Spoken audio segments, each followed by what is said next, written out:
Assalamualaikum warahmatullahi wabarakatuh. Jumpa lagi dan selamat datang kembali di channel Rabu Misteri. Seperti biasanya pada kesempatan kali ini saya akan membagikan sebuah kisah misteri. Kisah misteri kali ini ditulis oleh Restu Wiratmaja yang berjudul Pesugihan Keluarga Ningrat. Namun sebelum saya lanjutkan ke inti ceritanya, bagi teman-teman yang belum subscribe, silakan bisa tekan tombol subscribe terlebih dahulu. Dan jangan lupa aktifkan lonceng notifikasinya agar tidak ketinggalan update video terbaru dari kami. Untuk itu langsung saja, tanpa perlu berlama-lama lagi, dan inilah bagian pertama, Pesugihan Keluarga Ningrat Extra Chapter.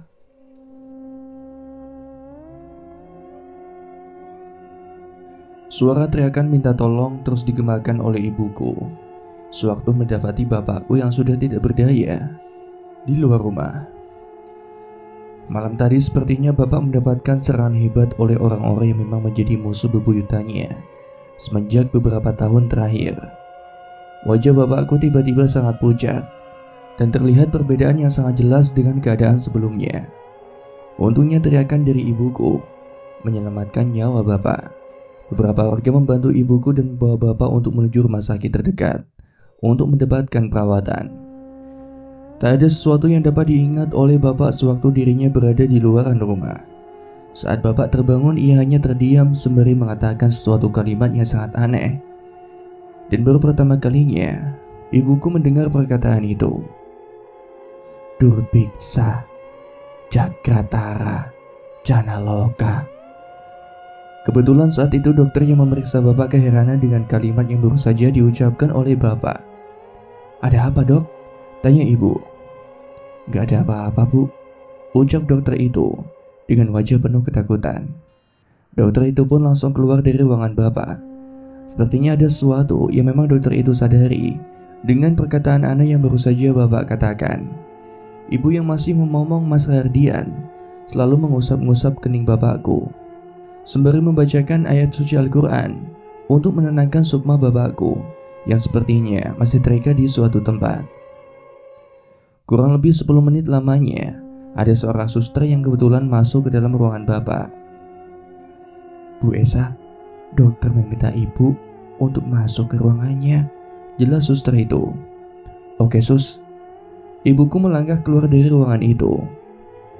Ia belum mengetahui apa yang sebenarnya terjadi, hingga dokter di rumah sakit itu sendiri enggan memberikan perawatan pada bapak. Sementara itu hal yang terjadi pada bapakku benar-benar sangat mengerikan. Sukma bapak yang masih terikat di suatu tempat harus rela disiksa habis-habisan oleh para ingon-ingon milik Raden Angkoro dan juga Raden Jogopati. Bapak diikat di sebuah pohon yang mana seluruh batangnya penuh dengan duri. Lalu dua sosok yang menjadi ingon-ingon di antara keduanya mendatangi bapak. Siapa kalian? Tanya bapak. Bapak mengenal salah satu ingon-ingon itu. Ingon yang satu milik diri Raden Angkoro, yang kebetulan sudah dikenal. Dia adalah jin Kalireng yang sorot matanya menyala dan sangat menyeramkan. Namun dia tidak mengenal dengan seorang wanita bergaun merah yang rambutnya panjang hingga membuat kepalanya tertunduk ke depan karena saking panjang dan beratnya rambut itu. Kedua ingon-ingon milik Raden Angkoro dan Raden Jogopati pun langsung menyiksa bapakku. Mereka berdua mulai mencambuk tubuh bapak menggunakan pecut yang digunakan oleh para penjagal keraton untuk menghukum orang-orang kekeratonan. Dari kejauhan, tawaan akan penyiksaan itu benar-benar terdengar jelas. Bapak memandang seorang yang menggunakan pakaian adat Jawa yang sangat familiar dan juga siluman monyet putih yang merupakan kamuflase dari perubahan tubuh Raden Jogopati. Bapak tidak bisa melakukan apa-apa. Ia hanya berharap pada keajaiban. Tubuhnya memang diselamatkan oleh Raden Angkoro dan Raden Jogopati, namun tidak bagi sukmanya yang sengaja mereka berdua ambil untuk menyiksa bapakku secara perlahan. Di ruangan dokter, ibuku berjalan dengan hati penuh kekhawatiran. Ia sendiri tidak mengerti mengapa dokter itu tidak melanjutkan pemeriksaannya terhadap bapak. Tok tok tok. Masuk bu, silakan. Dokter, katanya saya disuruh ke ruangan ini. Ada apa dok? Iya bu, silakan duduk sebentar. Saya akan menjelaskan sesuatu pada ibu. Ibuku terduduk sejenak. Ia kemudian melihat pandangan dokter itu dengan penuh kecemasan. Tak lama kemudian, dokter itu melepas kacamatanya sebagai pertanda bahwa ada sesuatu yang sangat tidak sesuai dengan apa yang ia pikirkan selama ini. "Ada apa, Dok?" "Begini, Bu. Saya tidak bisa melanjutkan pemeriksaan ini. Saya rasa ini bukan penyakit medis, Bu," jelas dokter itu sembari menggeleng-gelengkan kepalanya. "Maksudnya, Dok?" "Saya baru saja mendengar sebuah kalimat yang menurut saya itu sangat mengerikan, Bu. Kalimat itu diucapkan oleh orang yang sedang dalam keadaan koma. Tentunya ini ada kaitannya dengan hal gaib yang tidak semua orang mampu melakukan penanganan ini secara logika, Bu," jelas dokter itu. Ibuku terdiam. Tiba-tiba Mas Hardian menangis dengan sendirinya. Tangisan Mas Hardian seperti memberikan pertanda terkait apa yang akan terjadi kepada Bapak. "Dok, sebenarnya suamiku itu memang sering mendapatkan serangan semacam itu, Dok. Malam sebelum suamiku tergeletak di luar rumah, kami mendengar suara aneh dari atap rumah, Dok," jelas ibuku. "Suara aneh, Bu? Suara macam apa?" tanya dokter. "Suara sahutan monyet." Dek. Dokter itu langsung terkejut mendengar apa yang baru saja dikatakan oleh ibuku. Ia seperti mengetahui pertanda besar yang memang sedang terjadi pada keluarga ibuku. "Kenapa, Dok? Kok dokter kaget gitu?"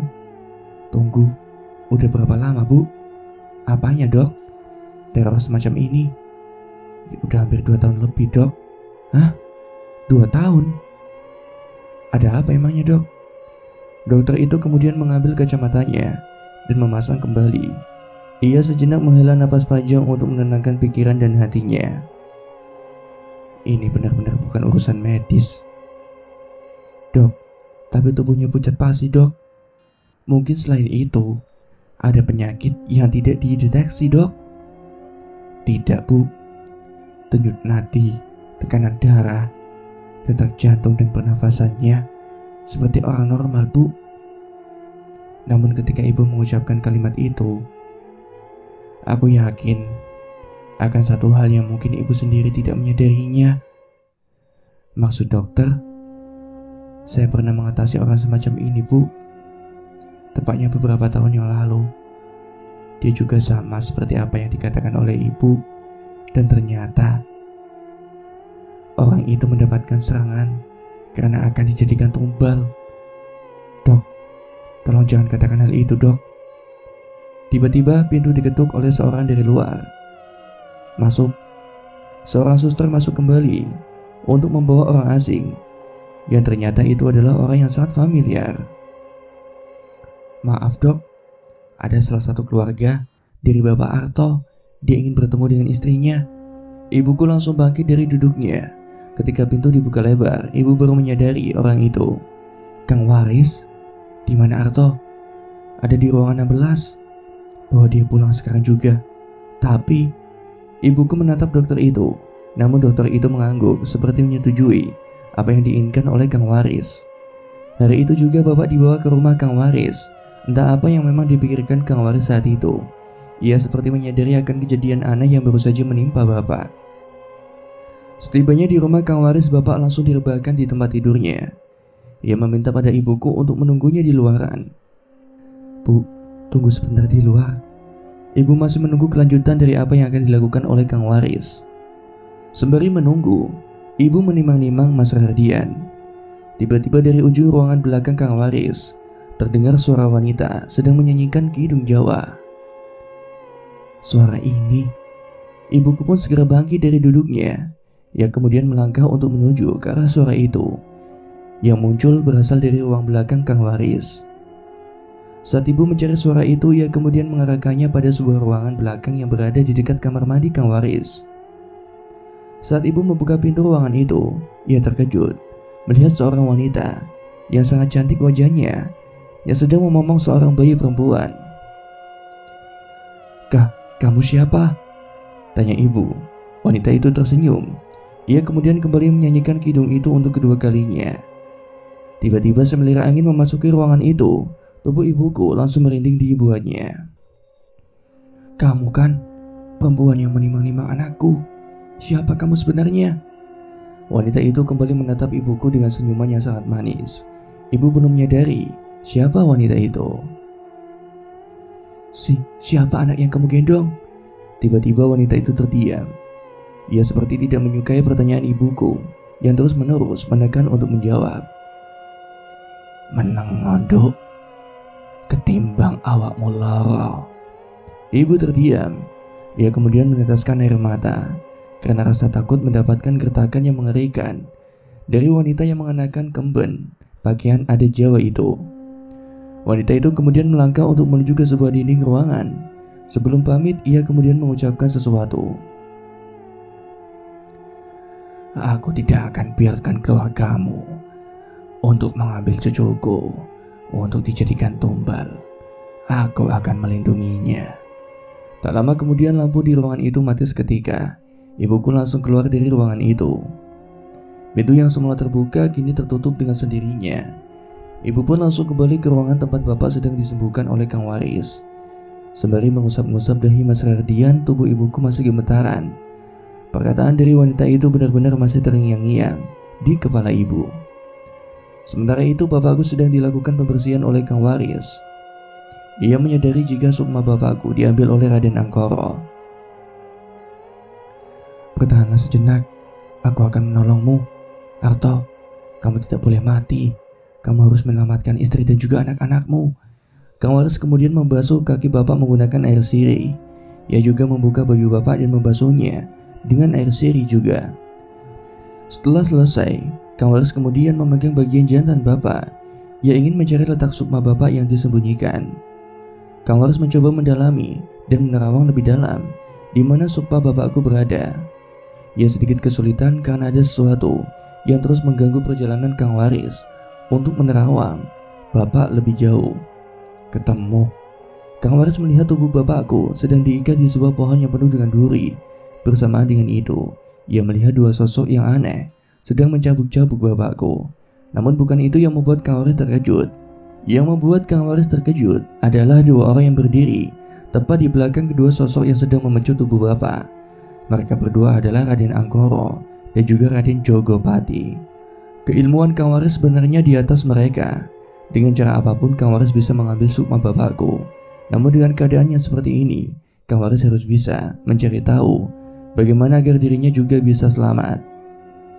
Kang Waris pun mengambil sesuatu yang berasal dari celananya. Ia menyadari jika kejadian yang sama akan menggunakan media yang sama juga. Dari dalam celananya, Kang Waris mengambil sebuah potongan tulang manusia yang waktu itu dipegang oleh bapak. Ternyata Pak Lingga yang kebetulan menjadi dalang dari pembunuhan Mas Cipto sengaja memberikan buhul atau media penyantetan itu pada Raden Angkoro untuk memanipulasi bapak agar mau mengambilnya. Dengan begitu tanpa sadar pada hari saat dimana Raden Angkoro menjatuhkan tulang itu, ia sudah menjebak bapak dan mengambil sukma bapak hanya dengan menyentuhnya. Angkoro, demi kematian orang-orang yang tak berdosa yang sudah kau bunuh, aku tidak akan membiarkan korban lainnya berjatuhan. Kang Waris pun mematahkan potongan tulang itu. Dengan sekejap, suasana langsung menjadi gelap. Kedua sosok itu langsung kehilangan kendali. Raden Angkoro dan juga Raden Jogopati menyadari ada seseorang yang datang. Kang Waris segera menuju ke tempat bapak dan memotong tali pengikat yang mengikat tubuh bapakku di pohon penuh duri itu. Bertahanlah sebentar Arto. Sukmamu harus aku sembuhkan dulu sebelum aku masukkan lagi ke dalam ragamu. Kang Waris segera membawa sukma bapak ke tempat yang aman. Ia kemudian membawanya untuk dimasukkan lagi ke dalam raga. Waktu yang dilakukan oleh Kang Waris untuk menarik kembali sukma yang diambil oleh Raden Angkoro cukup lama. Kira-kira 1-2 jaman, Kang Waris harus berusaha untuk mengambil sukma itu kembali. Dengan waktu selama itu, Kang Waris juga merasakan energinya cukup terkuras banyak. Ia menyadari jika Raden Angkoro semakin kuat. Dengan bermunculnya orang-orang yang terlibat dalam pesugihan ini, bisa jadi akan banyak lagi tumbal yang berjatuhan jika tidak segera diatasi. Setelah Kang Waris berhasil menarik sukma bapak, ia kemudian kembali lagi ke dunia asal. Bertepatan dengan itu, ia langsung terjatuh karena kuatnya energi yang digerakkan oleh Raden Angkoro dan juga Raden Jogopati. Suara ambruknya tubuh Kang Waris pun membangunkan ibuku yang tertidur di ruangan depan. Ibu langsung memaksa dirinya untuk masuk karena merasa khawatir terkait keadaan Kang Waris dan juga bapak. Saat ibu membuka pintu, ia terkejut bukan main. Saat tubuh bapakku sudah penuh dengan luka lebam, seperti luka cambukan pecut. "Bapak!" Bukan hanya bapak, Kang Waris juga mengalami hal yang serupa. Bedanya Kang Waris memuntahkan darah berwarna merah kehitaman dari mulutnya. "Kang Waris!" Kang Waris mengangkat tangannya, seperti memberikan tanda pada ibuku untuk tidak mendekat dulu. "Jangan mendekat, ini belum selesai." "Kang." Kang Waris segera bangkit. Ia mengambil sebuah bejana berisi air sirih dengan langkah tertati-tati. Sempat tubuh Kang Waris ingin kembali ambruk, namun hebatnya Kang Waris masih memaksa hal ini agar bisa menyelamatkan bapakku yang belum sepenuhnya sukmanya menyatu lagi dengan raganya. Suamimu, dia baru saja disiksa oleh Raden Anggoro dan orang yang ada di goan itu." Ibuku langsung menangis mendengar hal itu. Mas Radian juga ikut menangis karena menyadari akan keadaan dari bapak dan juga Kang Waris. Kang Waris pun segera menyempurnakan sukma bapak. Ia kembali mengoleskan air sirih itu ke sekujur tubuh bapak sembari membacakan mantra khusus. Saat Kang Waris mengoleskan air sirih itu ke tubuh bapak, tiba-tiba mulut bapak mengucapkan sesuatu dengan nada yang berat. "Durbiksa Jagratara Janaloka." Kang Waris terkejut mendengar kalimat itu. Ia kemudian menatap ibu dengan tatapan yang tidak biasa. "Ada apa, Kang?" "Kalimat apa yang baru saja dikatakan?" "Itu adalah kalimat yang sama, Kang. Dokter di rumah sakit bilang itu menggunakan bahasa Sanskerta." Kang Waris yang selesai menyempurnakan sukma bapakku langsung terduduk sejenak. Ia kemudian menatap ke arah ruangannya. "Aku tahu makna itu." Kang Waris pun kembali bangkit. Ia memaksa tubuhnya untuk mengambil sebuah buku yang berada dalam laci kononya. Buku yang diambil Kang Waris memiliki warna kuning kecoklatan. Bukunya sudah tertutup dengan debu karena tidak pernah dibuka hingga hampir belasan tahun. Kang Waris pun membuka buku itu. Ternyata buku itu adalah buku manuskrip khusus kekeratonan. Buku itu bukanlah buku yang sembarangan, buku biasa. Buku itu adalah sebuah buku kuno yang berisi tulisan Sanskerta. Ia kemudian menunjukkan buku itu pada ibu. "Apa maknanya, Kang?" "Durbiksa Jagratara Janaloka." Jika diartikan ke dalam bahasa Indonesia, maknanya adalah para iblis akan selalu waspada terhadap dunia manusia. Durbiksa yang berarti iblis adalah sebuah penggambaran khusus yang baru saja dilihat oleh Kang Waris saat dirinya melihat sukma bapakku disiksa. Ia melihat dua sosok astral. Satu dari dua sosok itu sudah ia ketahui, yang merupakan Kala Ireng, yang merupakan ingon-ingonan atau peliharaan dari Raden Anggoro. Sedangkan yang satunya lagi, ia belum mengetahuinya. Pasalnya dari bentukannya adalah seperti sosok wanita dengan rambut yang sangat panjang dan dihadapkan ke arah depan. Akibatnya kepalanya sedikit menunduk seperti menahan beban dari beratnya rambut itu. Lalu ada dua orang manusia yang memang mengendali dari dua sosok itu. Keduanya adalah Raden Anggoro dan juga Raden Jogopati. Jika dikaitkan dengan makna Durbiksa Jagratara Janaloka, maka kata Durbiksa ini bisa diarahkan pada kedua sosok astral itu, atau juga bisa diarahkan pada dua orang manusia yang memiliki sifat layaknya iblis. Selanjutnya kata Jagratara yang berarti waspada.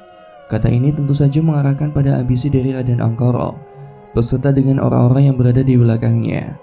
Mereka seperti waspada akan pergerakan-pergerakan yang telah dilakukan oleh Kang Waris dan juga bapak. Raden Anggoro sengaja memperkuat kembali kekuatannya agar bisa mendapatkan apa yang ia inginkan. Ia juga terus menyempurnakan tumbal terakhirnya yang berasal dari keluarga ningrat lainnya. Dengan cara itu, ia bisa mendapatkan apa yang ia mau bersama dengan orang-orang yang mengikuti ambisinya. Dan terakhir adalah Janaloka yang memiliki makna dunia manusia. Dengan segala ambisi yang memang terus digulirkan oleh Raden Anggoro dan juga Raden Jogopati, iblis-iblis yang ia ciptakan akan memberikan kewaspadaan terhadap dunia manusia. Keraguan yang terus-menerus tercipta dari hati Raden Anggoro dan juga kawanannya membuat dunia manusia semakin sempit dalam pikirannya. sehingga ia sendiri akan tenggelam dalam keserakahan dan juga keraguan yang ia rasakan dalam mencapai ambisi itu. Kang, kalian harus pindah rumah. Bagaimanapun juga ini sudah berbahaya. Tapi Kang, mereka terus membutuhkan kita. Memang benar, tapi setidaknya dengan melakukan hal itu, kalian terhindar dari teror-teror yang selama ini terjadi. Ibuku memahami hal itu. Ia hanya menunggu saat bapak siuman dan merencanakan untuk berpindah dari tempat itu. Tatapan ibu benar-benar sangat lelah melihat kenyataan yang harus ia hadapi. Selain karena ulah Raden Anggoro, ia juga harus mendapati saudara-saudaranya yang bergabung dalam bawahan Raden Anggoro itu. Kini ibu hanya menunggu waktu yang tepat agar semuanya baik-baik saja dan akan hidup normal kembali seperti layaknya manusia pada umumnya. 7 hari setelah kejadian itu, bapak sudah sembuh, ibu juga sudah bisa tersenyum kembali. Ia kemudian berpamitan kepada Kang Waris untuk mencari tempat yang baru. Perjalanan baru pun dimulai. Perjalanan yang benar-benar akan menentukan di masa yang akan datang. Masa di mana akan terjadi bentrokan hebat terkait banyak kubu yang bersangkutan dalam masalah ini. Kubu kekeratonan dan juga kubu pemerintahan. Keduanya adalah dua kubu terbesar yang masih mendominan. Selain karena kekuatannya dalam bidang politik, kedua kubu itu juga sangat berpengaruh dalam hal-hal yang tidak masyarakat awam dapat ketahui. Lewat hal ini, bapak dan juga Kang Waris masih terus bertahan untuk bisa menghentikan ambisi dari Raden Anggoro dan yang lainnya. Sementara itu, salah seorang karyawan disekap di ruangan khusus di pabrik bawang. Ia berusaha untuk kabur dari ruangan itu dan untuk bisa membeberkan rahasia terbesar dari pabrik itu. Jaja terus berusaha untuk melepaskan ikatan tali yang mengikat kedua lengannya. Sudah hampir seminggu lebih dirinya disekap di pabrik tersebut. Ia terus berusaha untuk melepaskan ikatan tali itu dengan sekuat tenaga. Namun sudah beberapa kali bahkan ratusan kali Jaja lakukan hal itu. Nyatanya ia sendiri tidak bisa melepaskan hal itu. Jaja hanya bisa pasrah sembari menunggu keajaiban yang akan terjadi padanya. Ia kemudian mengingat salah seorang temannya yang selama dari ritual pertamanya yang dilakukan dalam pabrik itu. Dia adalah Mas Cipto. Sembari meneteskan air mata, Jaja kemudian mengingat-ingat Cipto sembari mengatakan dalam hatinya, "Andai Cipto datang, pasti dia membantuku." Tiba-tiba lampu ruangan berkedip dengan sendirinya. Jaja langsung panik. Ia takut jika pertanda ini berasal dari salah seorang yang ia lihat dan berubah menjadi siluman ketek. Namun dari luaran, ia melihat seorang laki-laki parubaya sedang berjalan ke arahnya dengan membawa sebuah pisau. Anehnya Jaja tidak bisa melihat dengan jelas siapa orang itu. Karena ia takut, Jaja hanya bisa menutup matanya dan pasrah jika nyawanya benar-benar akan berakhir sampai di sini. Tak lama kemudian orang itu menuju ke arah belakang tubuh Jaja dan segera memotong potongan tali dari kedua lengannya itu. Orang itu mengucapkan sesuatu hingga membuat tubuh Jaja bergetar dan merinding dibuatnya. "Lari dan pergilah. Temui seseorang yang bernama Artonegoro. Dia akan membantumu." Tiba-tiba Jaja meneteskan air mata. Ia baru sadar jika yang baru saja mengatakan hal itu adalah orang yang baru saja ia rindukan. Jaja pun langsung melepaskan ikatan tali itu dan membuka kain yang membungkam mulutnya. Dengan cepat, ia langsung menghadap ke belakang. Namun ternyata yang ia dapatkan hanyalah sebuah pisau yang sudah tergeletak di belakang kursi tempat dirinya diikat. "Cipto, semua orang harus tahu akan kebusukan pabrik ini. Aku janji, aku akan membalaskan dendam teman-teman yang lainnya." Jaja sudah bergerak. Dia kemudian perlahan meninggalkan pabrik sembari membawa pisau untuk berjaga-jaga. Bersamaan dengan itu, Raden Anggoro dan juga yang lainnya sedang berada di satu ruangan khusus. Mereka semua seperti sedang membuat rencana khusus untuk bisa mengambil kepala dari orang-orang yang menjadi incarannya itu.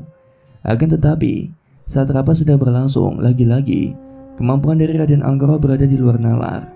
Ia merasakan sesuatu yang tidak semua orang yang berada di ruangan itu merasakannya. "Tikus kecil kita sudah berhasil lepas dari ikatan tali itu. Pak Lingga, apa kamu yakin tugasmu sudah beres?" ucap Raden Jogobati sembari tersenyum pada Pak Lingga.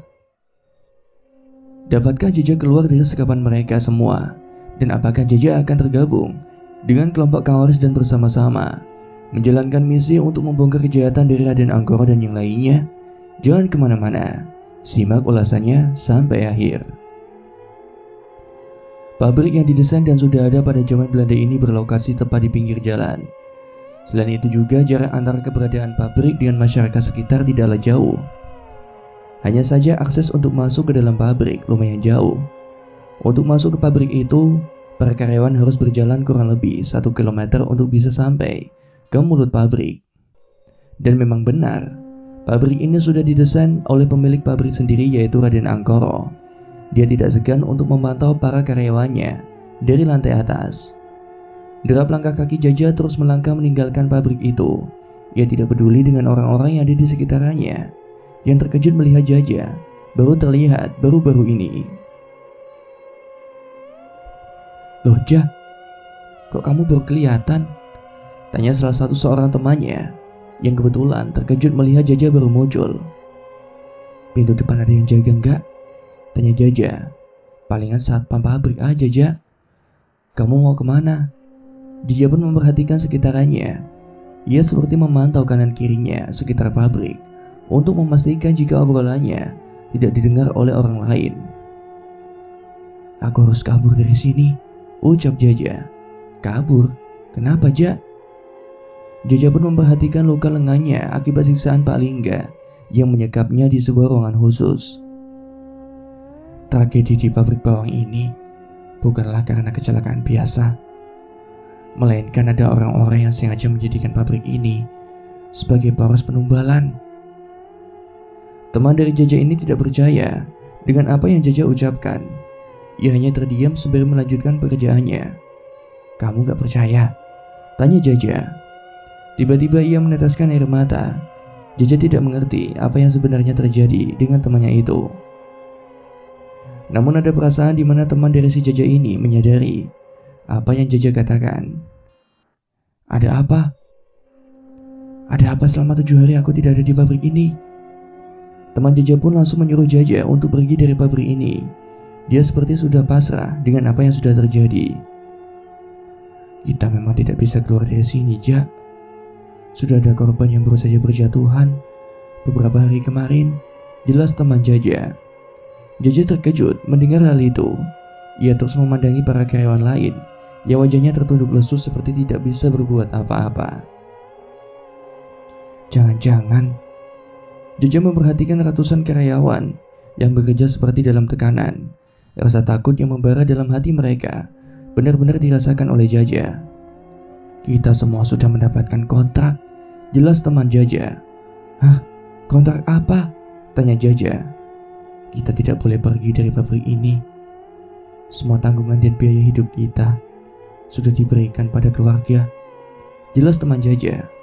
"Tapi apa kau tahu? Kontrak itu mengarahkan pada penumbalan. Kau terjebak dari iming-iming mereka semua," jelas Jaja. "Aku tahu tentang itu. Lalu apakah?" "Aku menerimanya." Jaja terkejut mendengar hal itu. Ternyata Raden Angkoro beserta dan orang-orang yang berada di belakangnya itu sudah menyiapkan strategi yang mengerikan semacam ini.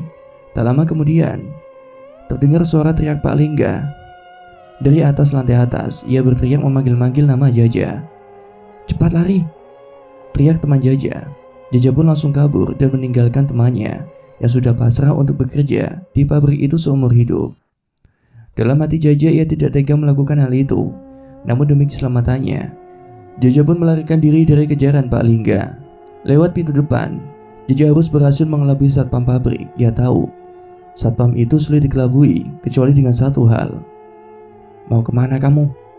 Jaja pun langsung mengeluarkan uang yang ia miliki. Tidak heran, untuk bisa kabur dari pabrik itu, Jaja harus merelakan semua harta yang ia miliki saat ini.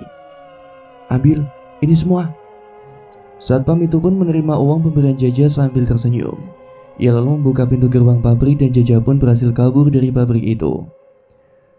Entah kemana langkah Jaja selanjutnya, namun dengan bisa melarikan diri dari pabrik itu, Jaja sedikit lega. Akan tetapi ia juga masih memikirkan langkah selanjutnya untuk hari esok. Ia tahu hanya dirinya lah yang berhasil kabur dari tragedi ini. Dengan begitu Jaja bisa menceritakan hal ini dengan leluasa. Bukan berarti dengan kabarnya Jaja, Raden Angkoro dan juga Raden lainnya tidak akan menangkap Jaja. Mereka akan terus mencari Jaja dan membunuhnya agar isu dari pabrik bawang ini tertutupi dan tidak bisa diketahui kebenarannya. Tepat di hadapannya, Jaja melihat seorang sedang terduduk di lantai di dekat warung. Jaja pun mencoba untuk duduk di sana dan bersantai sejenak sambil mengeluarkan barang terakhirnya yang merupakan sebuah arloji pemberian orang tuanya. "Mau pesan apa, Mas?" tanya pemilik warung kopi itu pada Jaja. "Kopi hitam, Bu, dan 2 batang rokok," ucap Jaja dengan nada yang sedikit khawatir. Ia pun masih menatap sekitar warung itu. Takutnya Pak Lingga dan yang lainnya mengejar keberadaan Jaja. "Ini, Mas, kopi dan rokoknya," ucap pemilik warung itu pada Jaja. Jaja pun langsung menyeruput kopi panas itu. Setelah ia menyeruput kopi hitam, Jaja segera membakar 1 batang rokok untuk menenangkan pikirannya. Saat dimana Jaja sedang menenangkan dirinya, tiba-tiba orang yang berada di sebelahnya langsung mengatakan sesuatu. "Jadi, kamu ingin pergi kemana setelah ini?" Jaja terkejut mendengar hal itu. Ia belum mengenal siapa orang yang berada di sebelahnya itu. Namun dengan spontan orang asing itu langsung mengetahui apa yang dipikirkan oleh Jaja saat itu. Kamu siapa?" Orang itu tersenyum. Dia sepertinya telah mengenali Jaja terlebih dahulu. "Aku adalah orang yang diamanahkan oleh Cipto untuk segera membawamu pergi," jelas orang itu pada Jaja. "Kamu mengenal Cipto? Bagaimana kabarnya sekarang? Di mana dia?" "Aku mengenalnya dan aku akan menunjukkannya padamu, asalkan kamu mau ikut denganku," jelas Jaja. Jaja menaruh rasa curiga pada orang itu dalam pikirannya. Jaja belum sepenuhnya percaya dengan orang yang mengenal Cipto, yang mungkin saja orang itu adalah suruhan dari Pak Lingga atau Raden Anggoro. "Tenang saja, aku tidak ada kaitannya dengan Pak Lingga dan Raden Anggoro." "Bukankah kamu memusuhi 2 iblis itu?" tanya orang itu. Dari mana kau tahu?" Orang itu tersenyum. Lalu dia mengambil uang sakunya dan membayarkan semua apa pesanannya beserta pesanan dari Jaja. "Tidak usah menggadaikan arlojimu. Itu barang berharga yang diberikan ibumu, kan?" tanya orang itu. "Bagaimana kau tahu?" Orang itu tidak menjawab satu kalimat pun. Ia hanya menyuruh Jaja untuk menghabiskan rokok dan kopinya, lalu pergi dari warung itu. Jaja pun menuruti apa yang menjadi kemauan dari orang itu. Alhasil mereka berdua pun meninggalkan warung itu dalam keadaan aman dan terhindar dari kejaran Pak Lingga serta yang lainnya. Sampai akhirnya, ketika mereka berdua tiba di sebuah rumah yang di sekelilingnya banyak ditumbuhi pepohonan. "Kita mau kemana?" tanya Jaja. "Kamu mau bertemu dengan temanmu, kan?" Jaja mengangguk paham. Orang itu pergi melewati rumahnya dan menuju ke belakang rumahnya, hingga akhirnya ia terhenti di bawah pohon yang mana di dekat pohon itu terdapat gundukan tanah dan tertancap di atasnya sebuah batu. "Ini apa?" tanya Jaja. "Ini temanmu, Cipto." Jaja tidak percaya dengan perkataan omong kosong orang itu. Ia pun marah besar dan mengancamnya untuk membunuh orang asing itu. "Katakan yang sebenarnya, di mana Cipto?" Tak lama kemudian, orang itu membawa sobekan kain yang berasal dari saku celananya. Dengan sobekan kain itu, orang itu berharap jika Jaja mau menerima takdir yang telah dijalankan. "Ini baju milik temanmu, kan? Aku membawa sobekannya untuk membuatmu percaya dengan apa yang aku katakan." Tidak berselang lama, saat dimana Jaja mengambil sobekan kain itu, air matanya langsung berjatuhan dengan sendirinya. Orang itu terdiam. Dia tidak mengatakan apapun dan perlahan bangkit untuk membuat ruang bagi Jaja agar bisa meluapkan kerinduannya pada temannya sendiri. "Kenapa kamu mengingkari janjimu, Cipto? Bukankah kita akan keluar dari pabrik itu bersama-sama dan mencari pekerjaan lain?" ucap Jaja. Ia pun meratapi apa yang selama ini ia pendam saat bersama dengan Cipto. Menurut Jaja, Cipto adalah orang yang paling berjasa dalam hal tersebut. Di saat orang-orang tidak mempercayai apa yang Cipto katakan terkait pabrik itu, Hanya Jaja seoranglah yang mau mendengar segala cerita yang sebenarnya yang terjadi di tragedi pabrik bawang itu. Jaja benar-benar merindukan Cipto. Dia adalah sosok teman yang setia dengan apa yang terjadi dengan Cipto saat tragedi pabrik bawang itu bermula. Setelah Jaja selesai menangisi Cipto tepat di kuburannya, ia pun segera mengangkat kedua tangannya seraya mendoakan Cipto agar bisa mendapatkan tempat sebaik-baiknya di sisi Tuhan dan memberikan ketenangan di alam kuburnya. Dengan wajah yang masih menampakkan kesedihan, Jaja pun berusaha untuk bangkit dan perlahan menguatkan dirinya. Sudah selesai. Jaja mengangguk. Ia kemudian menatap orang itu dalam-dalam, seperti ingin mengetahui terkait apa yang terjadi dengan Cipto sebelum meninggal dunia. Orang itu pun mengajak Jaja untuk masuk ke dalam rumahnya agar bisa mengobrol dengan santai. Sampainya di dalam rumah, orang itu langsung memperkenalkan dirinya. Aku adalah Waris Sumarno.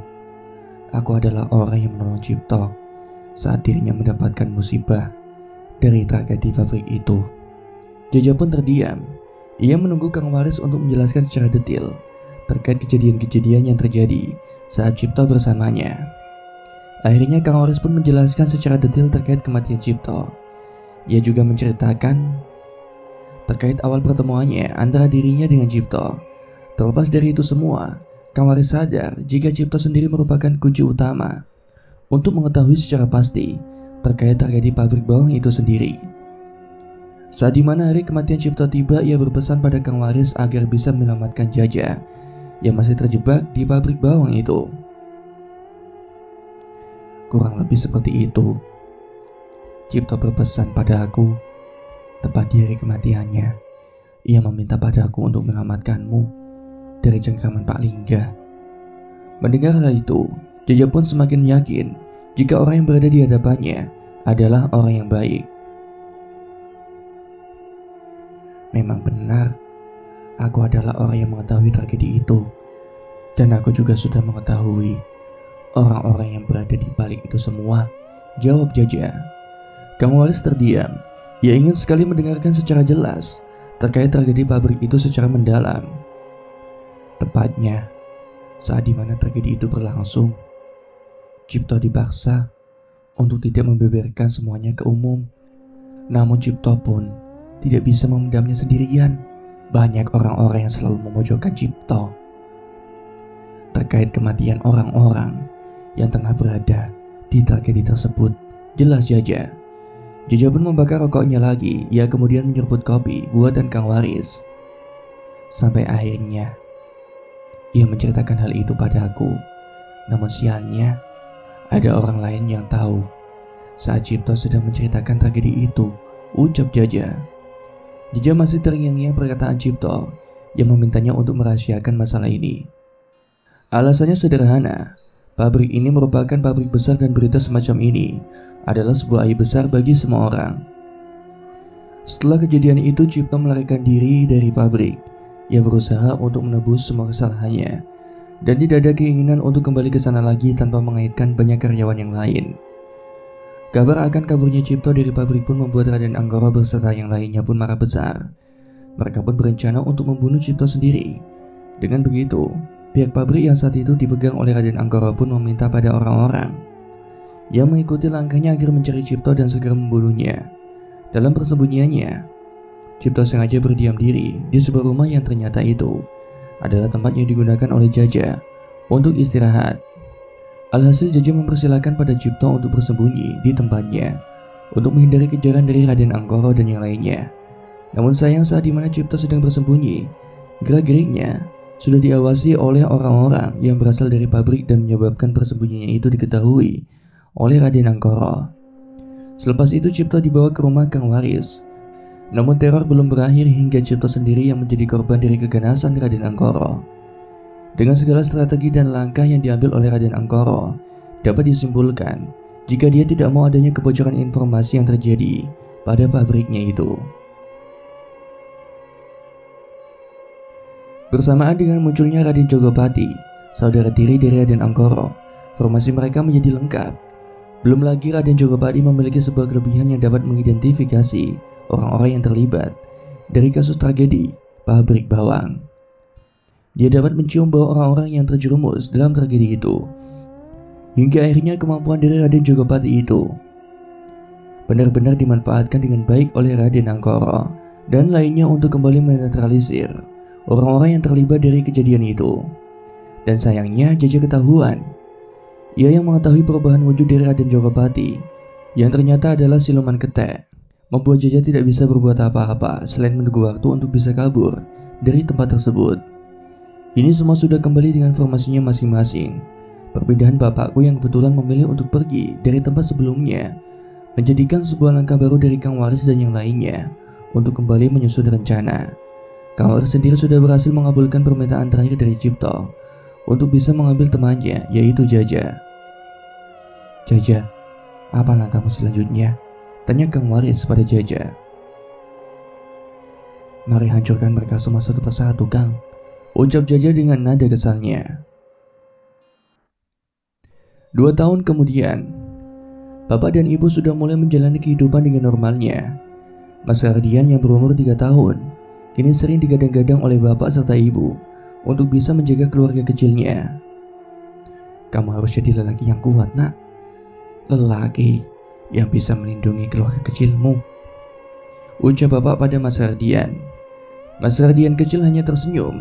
Ia kemudian berjalan ke arah ibu sembari memeluknya. "Sudah 2 tahun ya, Pak. Bagaimana kabar yang lainnya, Pak?" "Kita belum mendengar kabar Kang Waris lagi," jelas ibu. Bapak mendekati ibu. Ia memeluk mesra tubuh ibu sembari berucap sesuatu. "Entahlah, Bu.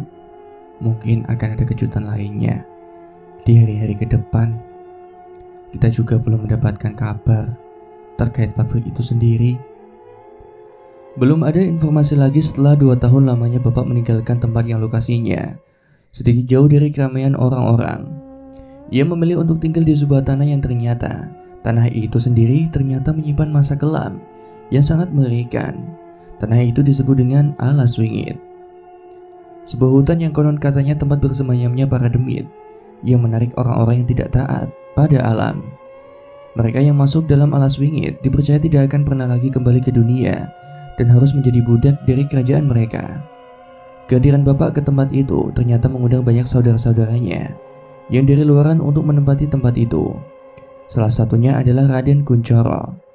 Bersama dengan Raden Kuncoro, bapak dan sekeluarga memulai kehidupan yang baru. Raden Kuncoro memiliki seorang istri yang bernama Nyai Rati. Dia adalah seorang keturunan yang sama yang berasal dari sebuah keraton. Nyai Rati juga memiliki profesi sebagai dukun beranak. Sayangnya Raden Kuncoro dan Nyai Rati belum dikaruniai anak. Mereka berdua hidup sebagai pedagang di salah satu pasar. Ajakan dari bapakku untuk menempati Alas Wingit adalah bertujuan agar bisa meremehkan tanah ini dan menjadikannya sebuah pemukiman besar. Mereka semua hidup damai dan sentosa di Alas Wingit. Belum banyak orang-orang yang memasuki tanah ini karena dinilai sangat berbahaya. Ada mitos yang mengatakan jika salah seorang memiliki bayi, maka rumahnya akan didatangi oleh penghuni Alas Wingit selama 1 malam penuh. Mereka semua akan mendatangi rumah orang itu sampai akhirnya mendapatkan seorang bayi yang mereka inginkan. Apalagi kehadiran dari bayi itu sendiri menggugah selera para penghuni Alas Wingit yang memiliki tujuan untuk mengambil tubuh dari si bayi itu sendiri. 2 minggu kemudian setelah keluarga Raden Artonegoro menempati Alas Wingit, di depan halaman rumah bapak terkejut saat melihat banyak sekali bangkai burung yang berjatuhan. Hal ini juga terjadi pada Raden Kuncoro dan juga Nyai Rati. Mereka semua terkejut di saat di depan halaman rumahnya telah penuh dengan bangkai burung walet. Burung yang memiliki ciri-ciri berwarna hitam dengan sayap yang runcing dan bagian tubuhnya yang berwarna coklat ini sudah memenuhi halaman rumahnya. Belum tahu apa penyebabnya, burung-burung itu berjatuhan tepat di depan halaman rumahnya. Namun dengan pertanda seperti ini, bapak yakin ada yang tidak beres dengan tempat yang dihuninya itu. Bapak dan Raden Kuncoro pun menelusuri tempat-tempat yang berada di sekitarnya. Mereka terkejut saat menemukan sebuah makam yang berada tepat di bawah pohon besar randu. "Makam apa ini, Mas?" tanya Raden Kuncoro pada bapak. "Entahlah. Tidak ada angka yang menunjukkan kapan makam ini sudah ada. Saat mereka membersihkan pemakaman itu, mereka berdua terkejut saat melihat ada beberapa burung walet yang sudah lama menjadi bangkai di sana. Apa maksud dari pertanda ini? Bapak dan Raden Kuncoro pun meninggalkan tempat itu. Sampainya di rumah, Bapak langsung membahas hal ini pada Raden Kuncoro bersama dengan keluarga lainnya terkait kasus ini. Di tanah ini baru ada 20 rumah, Mas. 2 di antaranya adalah rumah kita. Rumah yang kita huni pun tidak ada yang sedang hamil. Tunggu, Mas, kamu sudah yakin dengan seluruh warga sini yang mungkin tidak ada satu wanita pun yang akan melahirkan? Jelas Raden Kuncoro. Bapak masih terdiam. Ia pun kemudian melihat luaran rumah untuk mengecek kegiatan warga lainnya. Saat bapakku sedang melihat sekitaran rumah, ia menemukan sepasang suami istri yang melintasi rumah bapak sembari menyapanya. "Mangga, Pak," ucap orang itu. Bapak terkejut ketika melihat perut dari istri orang itu.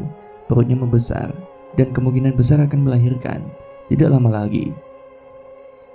Bapak pun segera menghampiri orang itu, diikuti oleh Raden Kuncoro dan ibuku. Mereka semua langsung berduyun-duyun menghampiri sepasang suami istri itu. "Maaf, Pak, boleh kami bertanya?" tanya bapak. Kedua orang itu terdiam. Mereka berdua terkejut saat bapak menghampirinya dan berkeinginan untuk menanyakan sesuatu pada mereka berdua. "Maaf, Pak, kalau boleh tahu, usia kandungan istri bapak itu sudah berapa bulan ya?" tanya bapakku. "Udah 9 bulan, Pak," jawab wanita yang berada di sebelah pria itu. Bapak pun langsung terkejut mendengar penuturan istri dari orang itu. Ia tidak menyadari jika pertanda ini mengarah pada orang itu. "Kenapa memangnya, Pak?" tanya perempuan itu. Tidak apa-apa. Kebetulan istri dan saudara saya ini adalah dukun beranak. Jadi jika perlu apa-apa, nanti bisa hubungi kami." Jelas bapak. Wanita itu hanya tersenyum. Secara tidak ada pembahasan yang lain, mereka pun segera meninggalkan bapak. Namun bapak belum menyerah. Ia tidak mau jika bayi yang ada dalam kandungannya itu akan diambil oleh penghuni dari alas wingit. "Pak, tunggu bentar, Pak." Ketika bapakku memegang pundak pria itu, tiba-tiba pria itu mengatakan kalimat yang sangat mengerikan. "Biar urusan itu kami yang urus.